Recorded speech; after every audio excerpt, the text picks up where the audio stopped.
Hello everyone, my name is Shaviz and in this video I will teach you human digestive system. Okay, so have a look at this. ये है human digestive system. Okay, तो सबसे पहले nasal cavity यहाँ पे लिखा हुआ है. Nasal cavity बोले तो नाक. जो नाक है हमारे नाक में क्या क्या होता है, नाक में दो नोस्ट्रिल होते हैं जो बीच में एक सेप्टम होता है उससे डिवाइडेड होते हैं.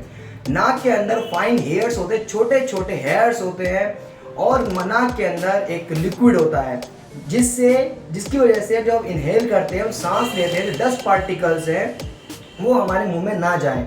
ठीक है, वो हमें जो डस्ट पार्टिकल्स को रोकने का काम करते हैं, जो फाइन हेयर्स होते हैं और जो नाक में लिक्विड होता है वो. ओके, उसके बाद यहाँ पर लिखा है माउथ कैविटी. माउथ कैविटी बोले तो मुंह में क्या क्या आता है. मुंह में आते हैं लिप्स. लिप्स का काम क्या होता है, लिप्स का काम होता है जब भी हम खाना खाते हैं वो ऊजिंग आउट को रोकते हैं. अगर मानो लिप्स ना हो तो कैसे खाना खाएंगे, आप खाना तो खाएंगे लेकिन आपका खाना ऊजिंग आउट है, रिस के बाहर आएगा, है ना. तो ये उसको रोकते हैं. तो इसके अलावा बोलने में हेल्प करते हैं, ब्लैबियल साउंड निकालने में हेल्प करते हैं. वो साउंड जो हम लिप्स की हेल्प से निकालते हैं, जैसे कि ब म प. ठीक है, बिना लिप्स के हम ये साउंड नहीं निकाल सकते. आप निकालने की कोशिश करना, नहीं निकलेगा.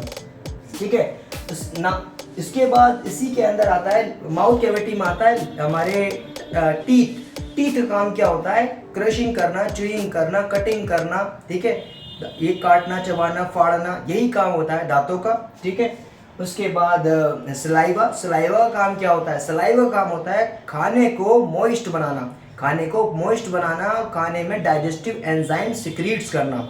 हमारे मुंह में के अंदर एक टॉयलिन नाम के एंजाइम्स होते हैं जो खाने को डाइजेशन करने में हेल्प करते हैं. उसके बाद खाना हम एंगल्प करते हैं, निगलते हैं.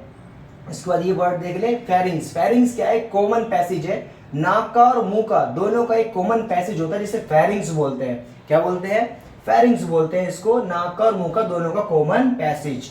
ओके, इसके बाद ये लैरिंग्स है. लैरिंग्स बोले तो वॉइस बॉक्स, जिसकी वजह से हम बोल पाते हैं. इसमें वोकल कॉर्ड होती है. ओके, ये बोलने में हेल्प करता है भाई, मतलब इसकी वजह से हम बोल पाते हैं.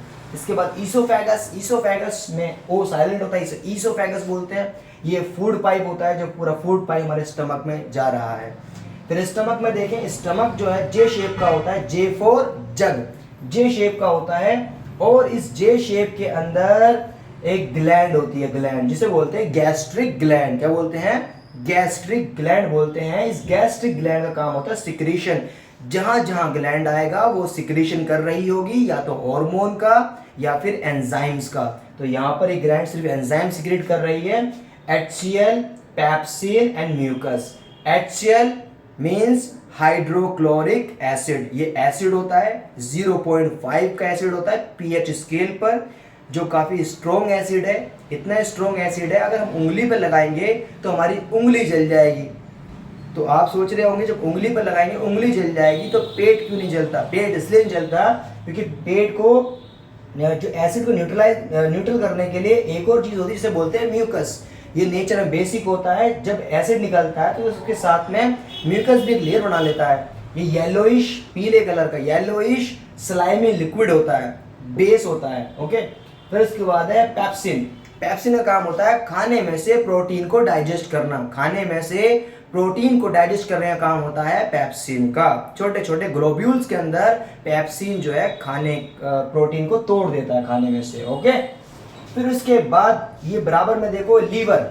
लीवर का काम होता है बाइल जूस सिक्रेट करना. बाइल जूस सिक्रेट करना जो खाने को डाइजेस्ट करने में हेल्प करता है.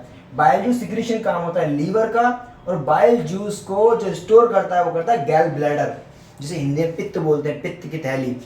तो गैल ब्लैडर का काम होता है बाइल जूस को सिक्रेट करना. ओके, और बाइल जूस का जो डक्ट होती है, ये बाइल जूस की डक्ट है और ये पैनक्रियाटिक डक्ट है. दोनों की डक्ट जो है एक जगह कॉमन होती है, ठीक है, कॉमन होती है. और ये मिल रही होती है इंटेस्टाइन में. यहाँ पर इंटेस्टाइन में मिल रही होती है, स्मॉल इंटेस्टाइन के अंदर ये मिल रही होती है.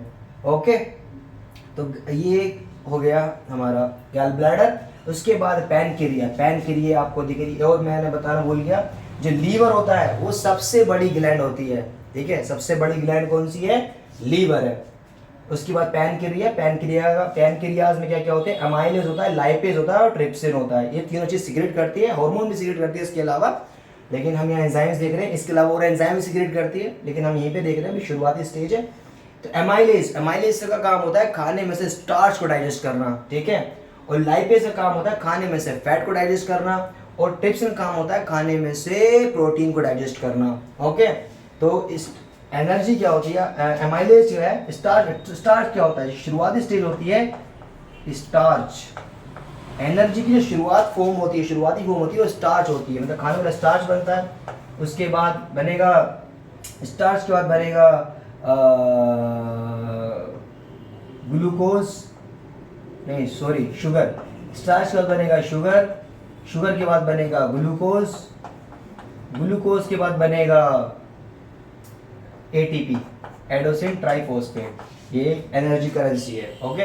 तो ये स्टार्च मतलब इसको यहाँ डाइजेस्ट करता है, ठीक है, शुगर वगैरह में तोड़ता है, इसे काम है अमाइलेज का। फिर है लाइपेज का काम क्या है, लाइपेज का काम है खाने में से फैट को डाइजेस्ट करना। और ट्रिप्सिन का काम है खाने में से प्रोटीन को डाइजेस्ट करना। आप सोच रहे होंगे कि ट्रिप्सिन भी डाइजेस्ट कर रहा है प्रोटीन को और पेप्सिन भी डाइजेस्ट कर रहा है, जो ऑलरेडी डाइजेस्ट हो चुका है पेट के अंदर। लेकिन जो बचा कुचा है, जो डाइजेस्ट नहीं हुआ, जो पार्शियली डाइजेस्ट था, उसको डाइजेस्ट करेगा कौन, उसको डाइजेस्ट करेगा ट्रिप्सिन, हो गई। तो ये है पैनक्रियास, ये पैनक्रिया ये सब सिक्रीट करती है, ओके, छोड़ती है, रिलीज करती है, ओके।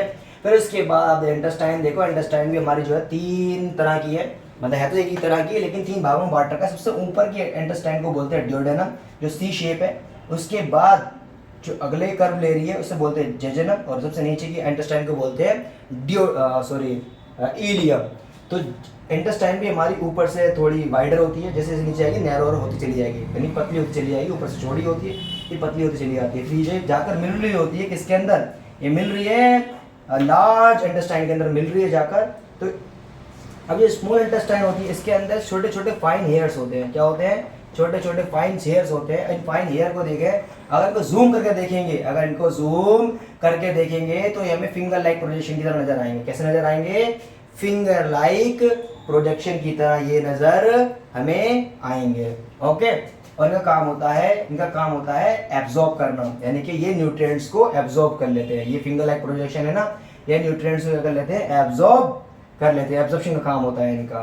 फिर खाना या सारे न्यूट्रिएंट्स एब्जॉर्ब हो गए, फिर खाना हमारा जो है फूड जो वेस्ट बनने की राह पर निकल पड़ा है, अब उसमें सब कुछ निकाल लिया गया है, सिर्फ वेस्ट बचेगा, ये लार्ज इंटेस्टाइन में जाता है। तो लार्ज इंटेस्टाइन क्या करती है, खाने में से जो बचा कुछ न्यूट्रिएंट्स वो निकाल लेती है और एक्सेस वाटर निकाल लेती है। उसके बाद खाना बिल्कुल वेस्ट हो जाता है, सॉलिड फॉर्म में आ जाता है। सॉलिड फॉर्म में खाना घूमकर फिर आता है यहाँ रेक्टम एक मस्कुलर पाउच टाइप की चीज होती है, ठीक है। इसके अंदर खाना यानी कि वेस्ट भर जाता है, which is you call potty, okay. तो खाना इसके अंदर भर जाता है, रेक्टम के अंदर भर जाता है। रेक्टम के बाद खाना आता है इसके बाद फिर जब ये पूरा भर जाता है तो we feel like to go to loo, तो हम लू जाते हैं और एनल के थ्रू इसको बाहर निकाल देते हैं। एनल है